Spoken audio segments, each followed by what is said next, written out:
ప్రభుత్వ ఉపాధ్యాయ ఉద్యోగాల కోసం 1000 కళ్లతో ఎదురు చూస్తున్న నిరుద్యోగులకు ఏపీ ప్రభుత్వం శుభవార్త చెప్పింది. ఎన్నికల హామీని నిలబెట్టుకుంటూ 16,347 పోస్టులతో మెగా డిఎస్సికి నోటిఫికేషన్ విడుదల చేసింది. టీచర్ పోస్టుల భర్తీకి పాఠశాల విద్యాశాఖ నోటిఫికేషన్ జారీ చేయనుంది. 3 నెలల్లో డిఎస్సి ప్రక్రియను పూర్తి చేసేలా షెడ్యూల్ రూపొందించింది.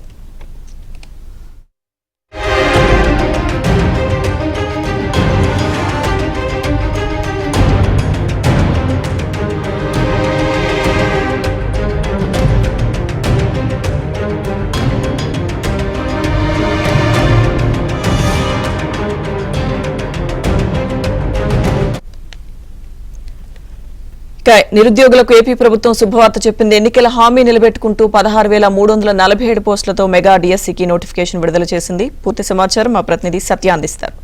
సత్య, మంత్రి నారా లోకేష్ ఎన్నికల్లో ఇచ్చిన హామీని నిలబెట్టుకున్నాం, మెగా డిఎస్సి నోటిఫికేషన్ విడుదల చేశామని చెప్పి కొద్దిసేపటి క్రితం ప్రకటించారు. మొత్తం 16,347 డిఎస్సి పోస్టులకు సంబంధించి నోటిఫికేషన్ విడుదల చేశారు. నేటి నుంచి ఆన్లైన్ లో డిఎస్సి అభ్యర్థులు అప్లై చేసుకోవచ్చు. డిఎస్సి అభ్యర్థులకు హృదయపూర్వక శుభాకాంక్షలంతా కూడా ఆయన నోటిఫికేషన్ జారీ అయినట్లుగా ప్రకటించారు. ఈ ఉదయం 10 గంటలకు నోటిఫికేషన్ జారీ చేస్తున్నట్టు ముందుగానే పాఠశాల విద్యాశాఖ ప్రకటించింది. ముఖ్యమంత్రి చంద్రబాబు నాయుడు జన్మదినం పురస్కరించుకుని అదే సమయంలో ఎన్నికలకు ముందు కూటమి పార్టీలు మెగా డిఎస్సి వేస్తామని ఏవైతే హామీ ఇచ్చాయో హామీని నిలబెట్టుకున్నట్టయింది.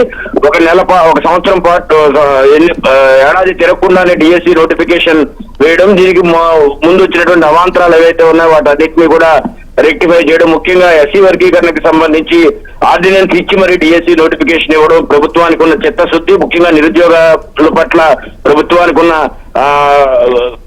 ఉన్న ఇది అన్ని విషయాలను కూడా పూర్తి స్థాయిలో తెలియజేస్తూ ఆ నోటిఫికేషన్ విడుదల చేశారు. ఈ నోటిఫికేషన్ ఆధారంగా 15వ తేదీ వరకు, మే నెల 15వ తేదీ వరకు ఆన్లైన్ లో దరఖాస్తులు చేసుకోవచ్చు అధికారిక వెబ్సైట్ లో. అదేవిధంగా జూన్ 6వ తేదీ నుండి జూలై 6వ తేదీ వరకు కూడా ఈ పరీక్షల నిర్వహణ అనేది జరుగుతుందని ప్రకటించారు. పరీక్షలు జరిగిన 2 రోజులకే ప్రాథమికంగా కీ రిలీజ్ చేసి అభ్యంతరాలు ఉంటే 7 రోజుల్లోగా పరిష్కరించి వెంటనే తుది కీని విడుదల చేస్తామని చెప్పడం జరిగింది. వచ్చే ఆగస్టులో మాక్సిమం ఇందులో ఎంపికైనటువంటి ఉపాధ్యాయులందరూ కూడా పాఠశాలలో ఉండే విధంగా చర్యలు తీసుకుంటున్నట్టు మంత్రి నారా లోకేష్ తెలియజేశారు. ఎటువంటి న్యాయపరమైన చిక్కులు లేకుండా పూర్తి పకడ్బందీగా ఈ నోటిఫికేషన్ అయితే జారీ చేశారు. Okay, thank you Satya.